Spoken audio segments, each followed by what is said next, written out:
Alvorada despertando com você. Alvorada, luz em nosso amanhecer. Começa agora, Alvorada, com Nando Garcia. Começando mais um programa Alvorada aqui na sua Rádio Boa Nova e TV Mundo Maior. Olá para você que está nos ouvindo, nos assistindo. Gratidão pela sua companhia, pela sua audiência maravilhosa.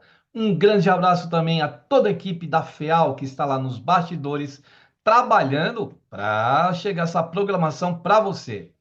Eu disse que aqui é o Alvorada, eu sou o Nando Garcia e ele, professor Luiz Magarian. Olá, professor! Saudações, Nando querido, gente querida da Rádio Boa Nova, da TV Mundo Maior. Estamos juntos mais uma vez, graças a Deus. Vamos em frente para falar de Jesus e para falar do Espiritismo. Muito bem, isso mesmo. E fazia um tempo que o professor não aparecia por aqui, agora ele voltou. Seja bem-vindo de novo, né? Retornando. E nós vamos trazer hoje do livro Caminho, Verdade e Vida, na autoria espiritual de Emmanuel, na psicografia do nosso querido Chico Xavier. O tema que é do capítulo 95 desse livro, O Amigo Oculto. Aí então vamos ler aqui a passagem de Lucas, capítulo 24, versículo 16, quando Emmanuel faz um recorte ali do Evangelho para, né, ser como aonde ele se inspira para escrever esse capítulo O Amigo Oculto. Então ele diz o seguinte aqui em Lucas: mas os olhos deles estavam como que fechados, para que o não conhecessem. Quer já, professor, falar sobre essa passagem de Lucas? Vamos nessa, Nando. Primeiro, para falar que Lucas não foi contemporâneo de Jesus, né? O Lucas apareceu lá na Casa do Caminho, né? Quem tiver oportunidade de ler o livro Paulo e Estevão, vai ter a notícia ali das primeiras aparições de Lucas, que Lucas aparece lá na Casa do Caminho. Jesus já havia sido crucificado, né? E uma parte dos discípulos, dos apóstolos, estavam tocando aquela Casa do Caminho, onde faziam caridade e faziam já um tipo mais ou menos como a gente faz no Centro Espírita hoje, né? Eles faziam uma palestra, faziam o evangelho, falavam sobre Jesus, falavam das coisas, eles já tinham coisas escritas, mas também davam assistência aos doentes, aos que tinham sofrido algum problema físico e davam alimentação, né? Era tudo. E Lucas apareceu lá e começou a ouvir, né? As pregações, começou a se interessar. E Lucas era médico, né? E ele começou a se entrosar com o pessoal, e tudo que Lucas veio a escrever, né, no Evangelho de Jesus segundo Lucas, coisas que o Lucas foi ouvindo das pessoas, foi compilando e foi escrevendo, né?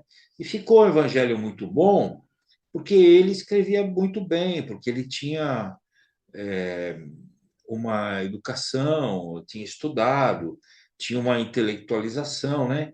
Então, deu muito certo. Então, imagino que se eu tivesse no lugar de Lucas, né, eu teria assim uma tremenda curiosidade, né, porque ele conversava com muitas pessoas que conviveram com Jesus e isso devia aguçar ainda mais, né? Sem querer dar spoiler do livro, mas lá no livro tem uma passagem que, inclusive, diz que Lucas foi a pessoa que sugeriu a, o termo cristão e o cristianismo, né? Então, quem cunhou o termo cristão, ele se baseou na palavra Cristo e cunhou o termo cristão e o termo cristianismo, e todos aprovaram, né? Foi aprovado. E daí é que começaram a ser chamados de cristãos. Foi uma sugestão de Lucas, né? E aí tudo que o Lucas escreve, como por exemplo esse trecho do versículo 16 do capítulo 24, né? Aqui ele remete a uma ideia daquilo que o nosso colega, querido, saudoso doutor Adão Nonato, né, falava muito. O doutor Adão Nonato falava muito de olhos de ver e ouvidos de ouvir, né?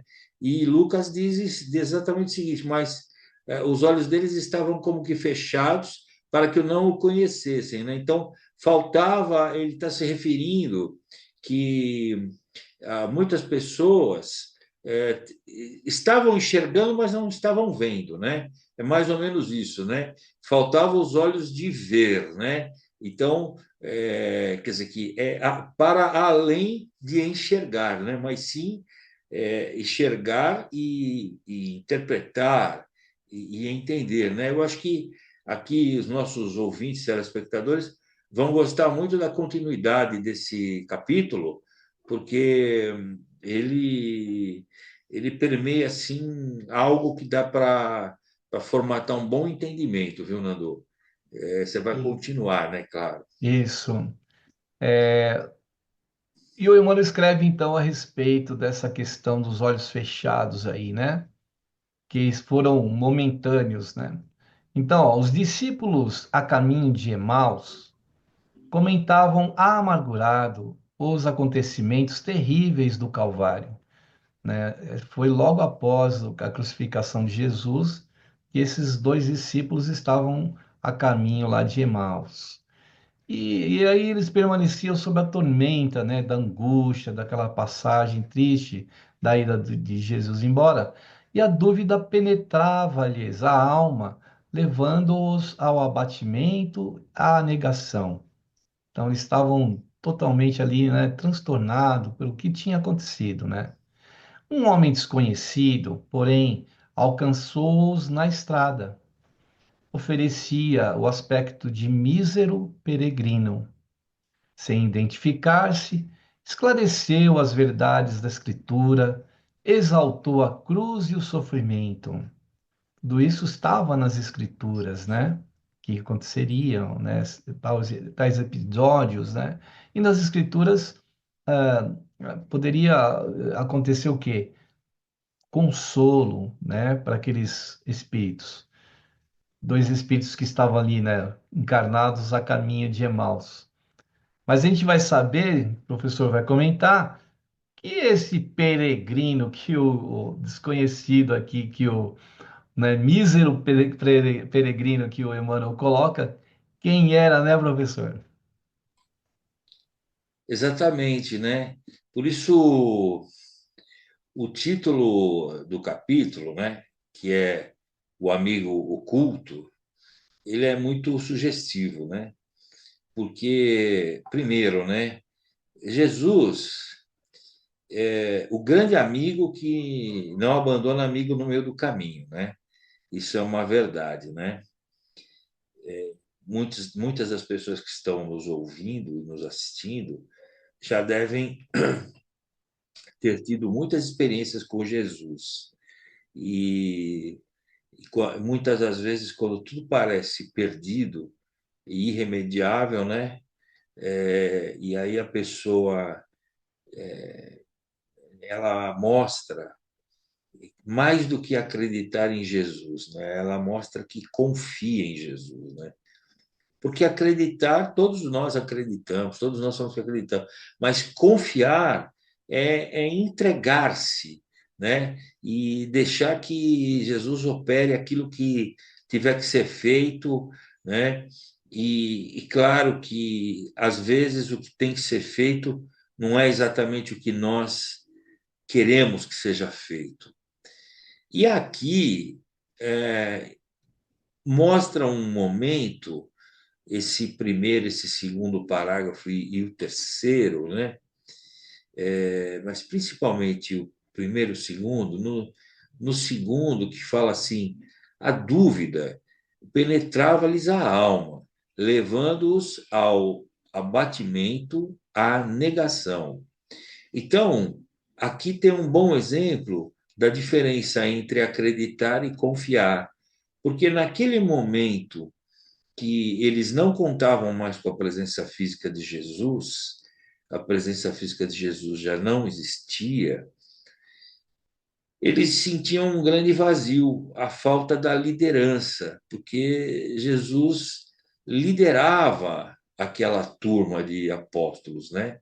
Ele era o grande líder e eles se sentiam junto de Jesus como uma criança se sente junto do seu pai, né? Um fortalecimento, aquela proteção paternal. E, de repente, falta esse pai, falta essa proteção, então eles se sentem perdidos, desanimados, né? Amargurados. E aí surge-lhes, então, várias interrogações, né? Como que Jesus, sendo o mestre, sendo o filho de Deus, né? O escolhido, né? Como Jesus, sendo o Messias prometido, pôde ser crucificado por homens, né? Eles não entendiam que em tudo havia um planejamento divino, né? E que Jesus cumpriu rigorosamente tudo que tinha que ser cumprido. Então, eles sentiam um vazio, né? Então, a ponto de negar a própria crença. Então, faltava neles, Nando, a confiança, que é um patamar, é um degrau superior ao patamar do acreditar, né? É como eu disse, acreditar é fácil, mas principalmente quando está tudo bem na vida da gente. Quando está tudo bem na vida da gente, a gente acredita em todos os santos, em todos os espíritos. Quando começa a não estar tudo bem, quando alguma coisa começa a dar errado, e às vezes quando muitas coisas dão errado, aí a gente começa a entrar numa negação, numa descrença, num abatimento. Então, a credibilidade não serve para esse momento, que nesse momento precisa ter confiança, né? E aí, no próximo parágrafo que você vai ler, né, o nosso ouvinte que está conosco vai entender que esse homem desconhecido que apareceu do nada, né, aspas, do nada, ele veio justamente em socorro dos seus apóstolos para reforçar, né, dar uma injeção de fé, né? De novo falar das escrituras, exaltar a cruz e o sofrimento, né? Porque essa palavra sofrimento, viu, Nando, ela é, ela tem um valor emblemático, né? Muito mais do que a gente imagina, né? Porque o, o sofrimento ele não só faz o aprendizado, ele não apenas tem o processo didático-pedagógico, mas o sofrimento faz a reparação, né? Tanto que a reencarnação ela vem nesse sentido, né? Porque a maioria de nós sofre durante a reencarnação. Não o tempo todo, mas boa parte do tempo a gente passa por sofrimentos, né? Enfrenta sofrimentos, são desafios, né? Você supera um desafio, daqui a pouco aparece outro, às vezes não é com você, é com um ente querido, às vezes você sofre mais por causa do ente querido do que por você mesmo. Então, o sofrimento ele é restaurador, mas o sofrimento ele é seguido de uma compensação. Eu não estou encontrando a palavra certa, eu queria dizer o seguinte: a palavra recompensa não é a palavra certa, mas talvez o ouvinte vai entender o que eu estou querendo dizer. O sofrimento, como ele faz uma purgação, devido a alguma necessidade das vidas passadas, mas quando eu passo, enfrento e supero, e passo pelo sofrimento, eu posso esperar que depois da tempestade venha a bonança. Quer dizer que o sofrimento ele vai me trazer uma compensação, né? É, sabe que uma vez eu estava assistindo um filme, eu estava louco para me lembrar desse filme, acho que, se eu não me engano, é o Constantine. Me perdoe se eu estiver errando o, o título. O Constantine era um caçador de. Constantine, se eu não me engano, era um caçador de demônios, uma coisa assim. E no final do filme. Você lembra? Você assistiu esse filme, Nando? É que você vai dar um spoiler já e já vai falar do final do filme, que não assistiu. Então, né, mas eu queria que as pessoas assistissem e prestassem atenção no final do filme, que acontece uma coisa maravilhosa, que o Constantine consegue enganar o aspas diabo, né? E, e tudo está por trás do sofrimento, né? Eu não vou dar o spoiler para não estragar. Quem não assistiu esse filme, assista, mas preste muita atenção nas últimas cenas do filme, porque o dia que eu assisti esse filme, o filme é uma ficção, né? O filme é uma ficção, fala de Deus, fala do inferno, fala de um monte de coisa, e nem tudo que é falado no filme existe, e nem tudo que é falado no filme a gente acredita, mas quando ele fala, no final, aparece essa situação, e o destaque da situação é o sofrimento, eu parei e assisti umas 3 ou 4 vezes o final de novo, porque para mim caiu uma ficha quando assisti esse filme. Não sei se era essa a intenção do filme, mas para mim fez um efeito muito interessante, porque eu falei, nossa, que entendimento que esse filme me deu do sofrimento, né? Porque a gente sofre porque está sofrendo. Quando a gente está sofrendo alguma coisa, a gente sofre mais alguma coisa, porque a gente tem o reflexo do sofrimento de dizer assim: ó vida, ó dor, por que isso está acontecendo comigo? Então, estou sofrendo por causa do sofrimento, né? E nesse filme foi muito bacana esse final, ele é muito bacana esse final, porque a revelação que vem mostra que o sofrimento ele é como se fosse, se estivéssemos falando da Igreja Católica, é, estaríamos falando que o sofrimento é uma das maiores simbologias, né? Como eles falam na Igreja Católica, agora está me falhando a memória, está me falhando a memória, mas é assim. Desculpa, está me falhando. Tem o batismo, tem o casamento, eles têm um nome para todas essas situações. E o sofrimento é uma dessas situações, né? Me falhou, depois eu vou lembrar, eu vou falar. E aqui, esse peregrino que retorna, que você vai falar agora, quem é esse peregrino? Fala com eles e conversa com eles e diz da utilidade do sofrimento, né?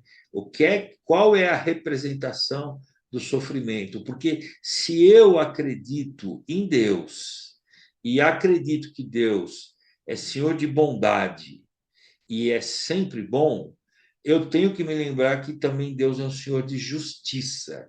E quando eu não concordo com os desígnios de Deus, eu não estou concordando com a bondade de Deus, porque o paradigma da justiça faz parte da bondade divina, porque é a regulação da qual eu preciso, né? é a reconstrução que eu preciso fazer na minha vida, é a reedificação do que eu preciso, né? Isso é muito doido de entender, porque a gente demora para entender isso, né, Nando? E mesmo entendendo, às vezes a dor na pele é muito contundente, né? Então por isso que é interessante quando a gente traz essas lições para conversar e para falar com os ouvintes.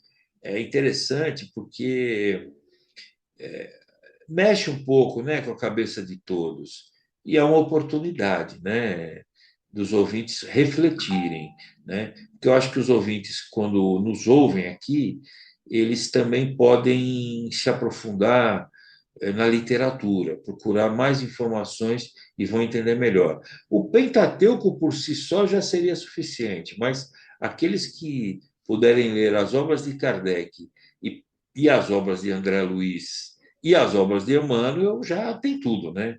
Já estão muito bem servidos, né? Se bem que eu estou falando de centenas de livros, né?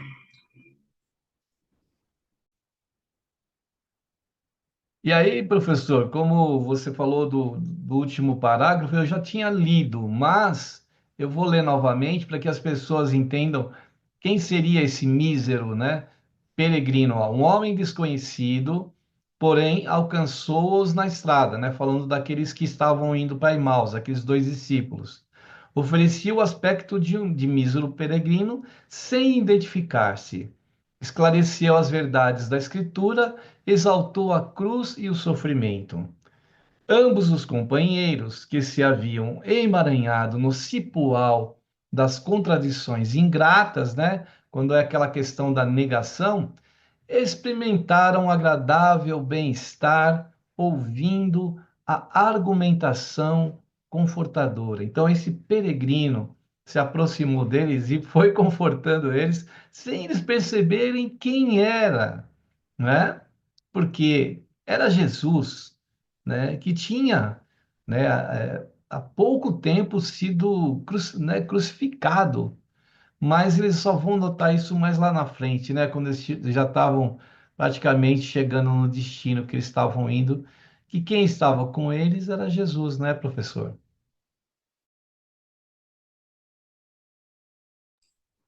Exato, Nando. Exatamente, né? Ele diz assim, né? Eu achei que você fosse ler esse que eu vou ler agora, tá? Somente ao termo da viagem, em se sentindo fortalecidos no tépido ambiente da hospedaria, perceberam que o desconhecido era o mestre.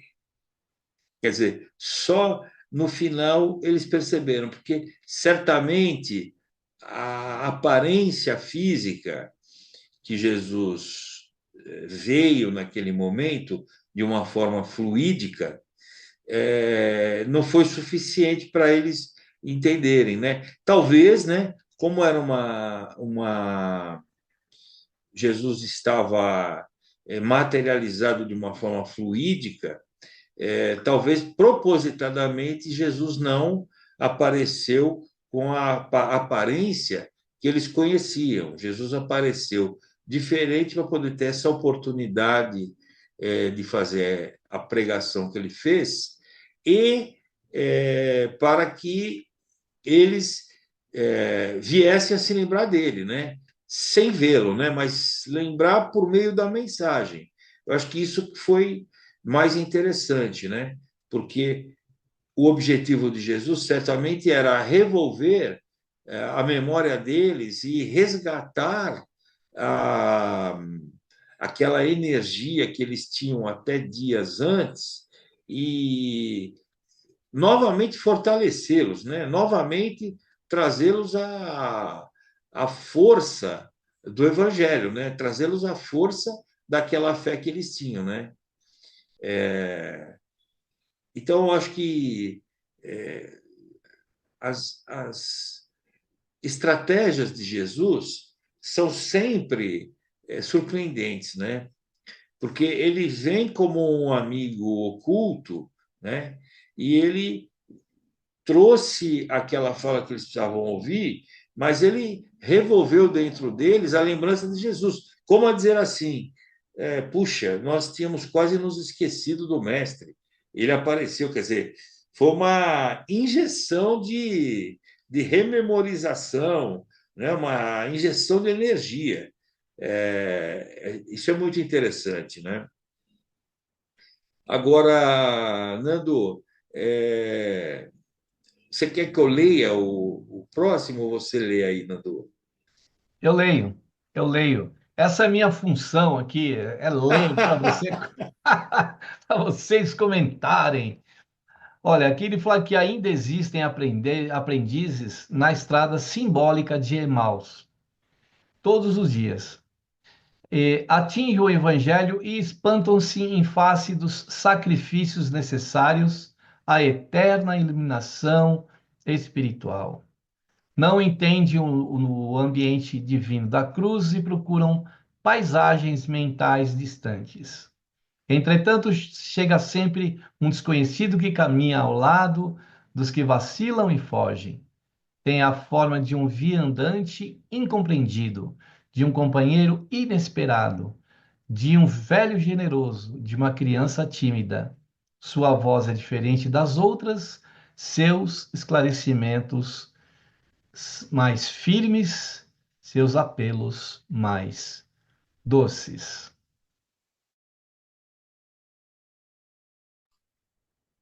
Só para lembrar, né? Jesus prelecionou isso, né? Jesus deixou muito claro: olha, quando vocês atenderem a um pobre, a um mendigo, é a mim que vocês estão atendendo. Quando vocês derem água para quem tem sede, é a mim que vocês estão dando água, né? Quando vocês ajudarem um faminto, derem comida a um faminto, é a mim que vocês estão alimentando. Jesus, ele não apenas falou disso para nos mostrar como é que se faz a caridade, né?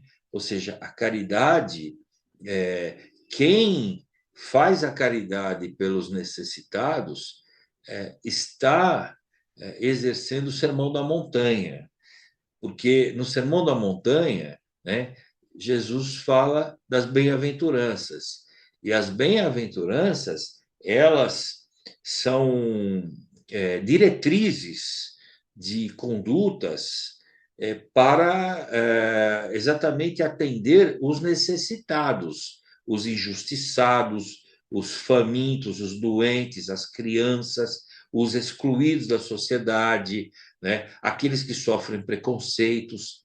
Então, quando Jesus fala, quando vocês atenderem, cuidarem de uma criança, é a mim que vocês estão cuidando. Vocês derem água para um sedento, é a mim que vocês estão atendendo. Então, quando Jesus fala isso no sentido figurado, ele está falando da caridade, né? E ele está falando de que ele está presente na vida da gente por várias maneiras diferentes, né? Então, um estranho que nos dá uma palavra, que nos levanta o moral, que nos tira do desânimo, às vezes um estranho que, com algumas palavras, tira uma pessoa do suicídio, esse estranho é alguém que está a serviço de Jesus. Então, ele é Jesus numa representação apostólica, numa representação de um discípulo. Então, é muito mais complexo, então, esse ensinamento de Jesus. Não é tão simples, é uma coisa complexa, muito subjetivo, né? Acho que nós vamos falar mais, né, depois da prece, né, Nando? Vamos sim. Então a gente vai para um momento de prece, de oração e de vibrações. Aí a atenção sua aí com os mentores espirituais. Reserva aí um copo de água, um jarro, um recipiente, que eles vão trabalhar nesses cristais aí, deixar esses cristais perfeitos e vão levar também recursos nessa água no momento que você estiver ouvindo e assistindo esse programa, tá bom? Então vamos lá. Que nós possamos, nesse instante, levando os nossos pensamentos aos benfeitores espirituais que trabalham na seara do nosso Mestre Jesus, Pedir a eles que possam nos inspirar, que possam, através dos canais intuitivos, nos enviar aquelas mensagens de encorajamento, de força para o prosseguimento de nossa luta, de nossa jornada. E lembrando, os discípulos que caminhavam em direção a Emaús foram confortados pela presença do nosso Mestre Jesus, trazendo inspiração, aliviando seus corações, e só muito mais à frente é que perceberam que ele era o Mestre e que eles tinham esquecido dos seus ensinamentos. Que nós possamos lembrar sempre da Boa Nova, do Evangelho de Jesus, para que confortemos nossos corações, para que a gente continue na jornada. Assim pedimos a Ti, Jesus, que possas nos abençoar, nos iluminar, nos fortalecer nessa jornada de nossas vidas. Pedimos a extensão de Tuas bênçãos a todos os seres, a todos os lugares, a todos os lares, entre os nossos familiares e amigos, entre as pessoas da nossa vizinhança, as pessoas da nossa comunidade, da nossa cidade, do nosso país, do nosso continente e do nosso planeta. Que a vossa luz nos envolva, Jesus, e como no caminho de Emaús, vem nos confortar, vem nos dar direção, Jesus, vem nos abençoar. Não tão somente agora, nesta hora, mas por todo sempre. Que assim seja. Muito Tá? bem, aí depois da prece, da oração e das vibrações, a gente quer dar um recadinho, falar do Clube Amigos da Boa Nova, que é uma oportunidade de você colaborar para que essa mensagem, como a do Evangelho de Lucas hoje, possa chegar a tantos corações. Então, acesse o site amigosdaboanova.com.br, lá tem informações para você se associar e colaborar com essa obra da FEAL, da Fundação Espírita André Luiz. Temos também a central de atendimento, que é o 0800 12 018 38, o fixo, que é o 11 2458 3214. E o WhatsApp, que é esse meio de comunicação rápido, fácil, né? E você pode se comunicar. Anote aí, baixe no seu smartphone o número do nosso WhatsApp do clube: 11 97834 2246. Se você, nesse intermédio de tempo, quiser ou puder fazer um Pix, pode fazer antes de se associar. Uma doação espontânea, instantânea. A chave do Pix é 11 97261 0272. Vou repetir, ó. 11 97261 0272. Venha fazer parte desta família né, da FEAL, da Fundação Espírita André Luiz. Muito bem, professor. Vamos voltar aqui com com esse texto maravilhoso que o Emmanuel encerra aqui no último parágrafo dizendo: quem partilha por um momento do banquete da cruz jamais poderá olvidá-la, ou seja, esquecê-la, né? A cruz. Muitas vezes partirá mundo afora, demorando-se nos trilhos escuros. No entanto, minuto virá em que Jesus, de maneira imprevista, busca esses viajores transviados e não os desampara, enquanto não os contempla, seguros e livres na hospedaria da confiança. Que bonito, né, professor? Maravilhoso, né, Nando? Maravilhoso, porque aqui tem muitas coisas para destacar, né? Primeiro que, começando do fim, né? Do fim para o começo, né? Quando ele fala, quando Emmanuel fala na hospedaria da confiança, né? É que exatamente aquilo que eu falava no início, né? A confiança, ela, ela tem que ser o meu ponto de refúgio, né?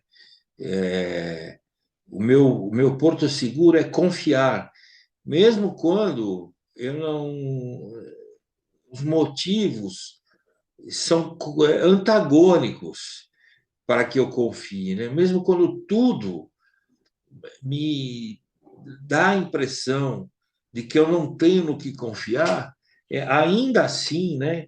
É, a confiança tem que ser firme, quer dizer, eu tenho que ficar firme na confiança, eu tenho que ter uma determinação, porque não tem acreditar mais ou menos em Jesus.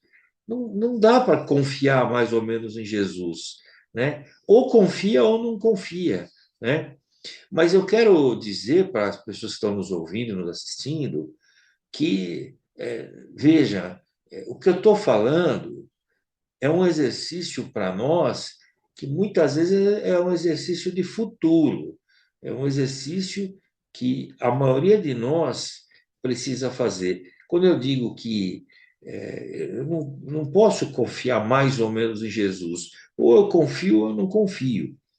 Mas então alguém poderá dizer: ah, mas eu não tenho ainda essa firmeza que o professor está falando. Mas o que eu quero dizer é o seguinte: você, em algum momento da minha fala, teve esse insight, tenha certeza do seguinte: isso é um processo. Você está num processo. Nós estamos nesse processo. Essa confiança firme, incondicional, irrestrita, irrevogável, ilimitada em Jesus, é um processo de construção. Nós somos um edifício, cada um de nós é um edifício, e nós estamos em processo de construção. Então, falta-nos, né? Falta-nos amadurecimento, falta-nos experiência, falta-nos um monte de coisa para a gente chegar nesse ponto de dizer assim: eu confio em Jesus, mesmo que eu estiver no meio de um terremoto, literal, mesmo que eu estiver no meio de um terremoto. Eu confio em Jesus, ainda que eu esteja dentro de um avião que está caindo, todo mundo vai morrer. Eu continuo confiando em Jesus. Veja, gente, eu estou aqui falando com vocês como comunicador. Eu nunca estive no meio de um terremoto e nem num avião caindo. Eu não sei qual seria a minha reação. Eu acho que seria um grande lenitivo nessa hora lembrar de Jesus e render-me e me entregar. Senhor, entrego sobre as tuas mãos a minha vida. Acho que seria uma hora lenitivo, né? De, assim, morrer, né? Desencarnar com desapego total da vida física, fazer o desapego total dessa vida e se entregar, se entregar.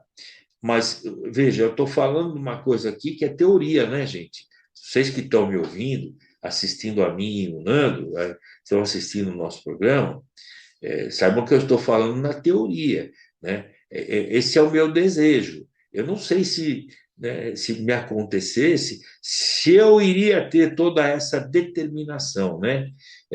Eu faço um exercício diário de manutenção, de perseverança, de persistência e de determinação. Porque esse processo de confiar em Jesus, né? Ou seja, além de acreditar em Jesus, eu confio nele. Esse exercício é diário e ele é permanente, ele é perene, não acaba nunca, viu, gente? Porque nós exatamente estamos num mundo de provas e expiação e esse mundo faz uma concorrência terrível, né? Se nós estamos aqui fazendo o maior esforço possível, vários sacrifícios para criarmos uma sintonia mais edificante nas nossas vidas, elaborarmos um processo de reforma íntima, mas tem um mundo do lado de fora que faz uma concorrência enorme para que tudo dê errado, né? Então, eu cunhei para mim, a minha experiência pessoal, uma ideia de que eu tenho que perseverar todos os dias, ser persistente e ter determinação em tudo que eu faço, na vida pessoal e na vida profissional, né?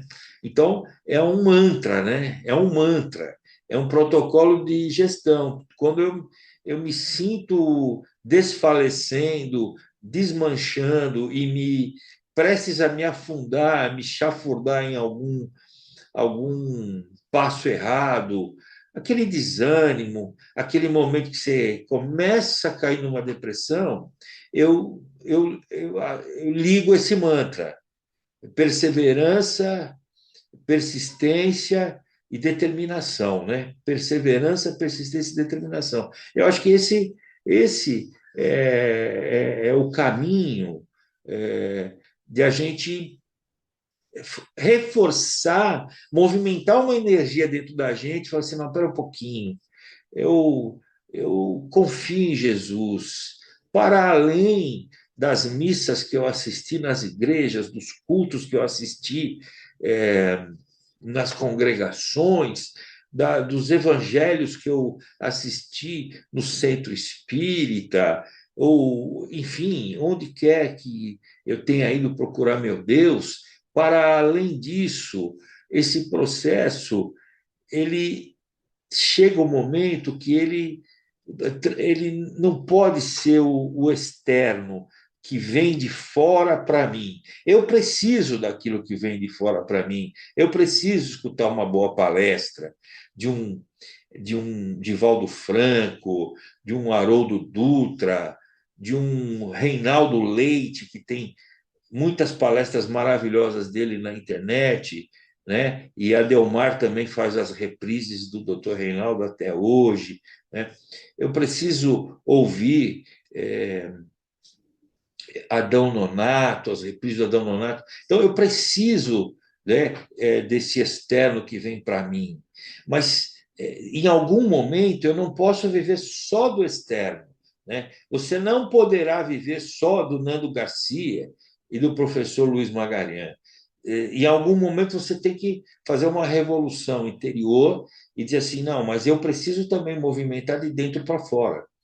Por quê? Porque aqui, né, no penúltimo parágrafo que o Nando leu, é maravilhoso isso que o Emmanuel diz, né?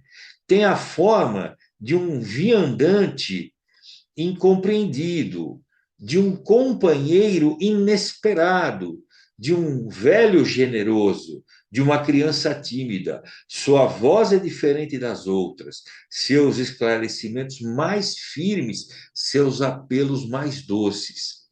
Quem é essa pessoa? É alguém que entendeu a ideia de Jesus. É alguém que entendeu a ideia do Cristo e, no momento que ele vê que tem alguém que ele nem conhece, que está precisando de uma palavra, porque às vezes a pessoa não precisa de dinheiro, nem de água, nem de pão, nem de roupa, é uma palavra. E ele introjeta aquela palavra na hora certa. Então, ele está fazendo a grande caridade, né? Ele está fazendo o papel de Jesus, né? Ele está fazendo o ensinamento evangélico e o ensinamento da nossa doutrina espírita. Então, quando você se depara com alguém que fez isso com você, que te trouxe uma palavra, essa pessoa, ela fez esse exercício de entender o Cristo, de confiar, e ela confia tanto que ela se sente à vontade de retransmitir para você com algo que ela traz de dentro do seu coração, traz para fora e passa para você. E você também vai fazer isso, porque você também vai ter a oportunidade. Todas as vezes, viu, Nando, que nós temos essa experiência de dar uma palavra, a palavra certa na hora certa para a pessoa certa, na verdade, é uma benesse que nós estamos recebendo do mais alto, porque é uma oportunidade, como é essa oportunidade da gente estar aqui na Rádio Boa Nova, que precisa sempre de uma ajuda para poder se manter, mas para nós é uma oportunidade de poder falar para você que nos ouve, é uma oportunidade de fazer essa troca de energia, né? Então, só tenho a agradecer, viu, Nando Garcia? Muito obrigado mais uma vez por essa oportunidade ao ouvinte, à Rádio Boa Nova e ao meu amigão do peito, o âncora mor, Nando Garcia. Muito bem, obrigado aí, né? E agradecer pela disponibilidade do seu tempo precioso, professor, e agradecer a você aí que ficou conosco até agora. Amanhã tem mais alvorada e o professor, na semana que vem, está de volta com a gente. Obrigado, professor. Tchau, tchau aí, viu? Saudações, um abraço apertado para todos. Nando, um beijo para você, para a família e para todo mundo. Tchau, tchau, professor. Tchau, tchau, todo Tchau, mundo. tchau. Tchau, Alvorada tchau. despertando com você. Alvorada, luz em nosso amanhecer. Termina aqui Alvorada com Nando Garcia.